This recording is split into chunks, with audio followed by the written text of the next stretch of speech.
Welcome back. Police Minister Bheki Cele says he wants those arrested in connection with the 2021 July unrest to face terrorism and treason charges. He made the remarks during an address yesterday as the country marked 2 years since the deadly violence which rocked parts of KZN and Gauteng. Nearly 1,500 shops were looted and at least 350 people died. 2 years on, what lessons have been learnt to protect lives and livelihoods? To unpack this, we're joined this morning by the NEDLAC Community Constituency Head, Thulani Tshefuta, joins us via our video link. Thulani, thanks very much indeed for coming on to the program. That's the big question, isn't it? Have we learnt the lessons necessary to stop this from happening again? Good morning, Michelle, and the viewers of Newzroom Afrika. Most certainly, there are signs of lessons taken, but the challenges persist. What we think was actually the case even 2 years ago is that we were always on the brink of any sort of ungovernability to outburst. It was just waiting and lingering along for that one trigger that would enable it to burst. And so it had to happen in 2021. And so one of the most important lessons that we think we must never miss out of that and the happenings of 2021 is to be able to isolate criminality and acts of economic sabotage from the genuine plight of the people and those socio-economic drivers that make it easily possible for people to respond to such calls, and the signs of which have already started showing now in these 2 years of the unrest and the riots by the torching of the trucks. And let's just make this point, which we also made back in 2021, that the sitting and idling of young people who should be economically active and that they are not economically active renders them vulnerable to a point where there should be a place where they are in the economy that they are not, such that they are easily available on the streets to can take up on these protests. Yeah. And one single biggest issue we must respond to is the issue of youth unemployment. Absolutely. And when we talk about, have we put the measures in place to prevent something like this from happening again? When you say the genuine economic plight of the people, that plight still very much exists today. In fact, the youth unemployment numbers continue to rise every year. The plight continues unabated. The interventions that are in place should continue to be escalated as well. There are signs of life in various interventions. We can clearly see that the fact that you have visible impact, as I call it, of what was initiated as the presidential youth employment stimulus is a step in the right direction. Why do I call it visible impact? Because there is no young person in South Africa who does not know that there was a large contingent of young people who were employed and placed in schools as assistant educators and all of those. So if a program has that level of scale and reach deep into communities, even up to the rural areas, then it has visible impact. All we need to do is to scale up on those. We have been in engagements even with the Minister of Employment and Labour, where we have been given signs of the scaling up of the implementation of the Labour Activation Program. And so all of the, including all other public employment programs, all of those must be scaled up in order to respond and match the level of scale of youth unemployment. And lastly, in all these interventions that have been meted, the one important thing is you cannot provide policing solutions to socio-economic challenges.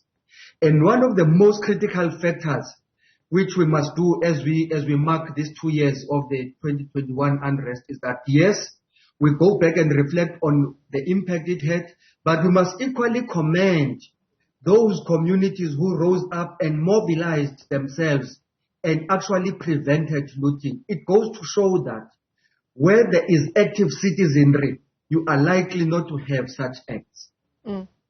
we're not known as the most unequal country in the world for nothing, right? When we think back on some of the images we saw during the looting of 2021, Thulani, we would have seen some gratuitous looting, of various items that one could perhaps say are not due to the socio-economic conditions of people.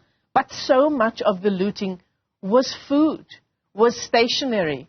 I remember there was one woman who was caught on camera taking some underwear for her child, looking for the proper age of some pants for her child. There was real need in those moments of looting. Most definitely, there are people who woke up and saw this as an opportunity to get those items which they have always been in need of. And if you have the picture of that woman would have gone and gotten the most expensive brand of clothing items that would have made her look more pretty and all of that. But she went for items for a child, which goes to show the need that even she does not take care of her own needs. That is what we call the genuine plight and socio-economic trigger of such acts. But there are those who were looting and feeding these items into Mercedes-Benz vehicles. And so what do you call that? And one of the biggest factors that we must never forget out of all of this is that, yes, the acts may have been done, the police were absent, but if we look back in retrospect now, big business is almost all up and running again, and it is those small and informal businesses that take care of the most pertinent of needs, especially for unemployed women that have still not risen up. And that should be an indictment on us, that we can have a society that can have such selfish interest of destroying such efforts and endeavors of those women. So 2 years on now, when we talk about the load shedding crisis, a lot of the interventions that we talk about, the experts will tell you should have been put in place 10 years ago, so that we wouldn't have been in this load shedding situation we've faced over the past few years. When we talk socio-economic challenges and the upskilling of young people, the very same can be said. Perhaps we'll say 20 or 30 years ago, those interventions should have been put in place. Are we meeting this challenge with enough speed, do you think, Thulani? We are definitely not with the urgency that they require. The biggest measure for me of what agency is what we attempted to do during COVID-19. It shows signs of a leadership across board, not only government, in business, in communities and civil society, across board and in government, that we must behave in a manner that shows that we appreciate the pressure of the things that we're confronted with. Here is what many of us are missing, is that for today, we may be able to live with a cohort of young people that are reasonable, that may be understanding to some level of extent of the plight that they have. But what it will do is that it will get to a point where we completely miss a wave of a demographic dividend, where young people, a full generation of young people, is lost to drugs, alcohol, and all substances. And at that point, we will see that there is no coming back. We would see that we have missed an opportunity of investing in young people with skills, knowledge, and education, such that they become economically active citizens that will contribute to the very same growth and increased employment in our society. And so, we argue that our actions, the scale of our interventions, the pace does not appreciate the crisis we're sitting in. And that's what it boils down to, isn't it? Just a massive lost opportunity with our unemployed young people. Thulani Tshefuta, let me thank you for your time this morning. NEDLAC's Community Constituency Head.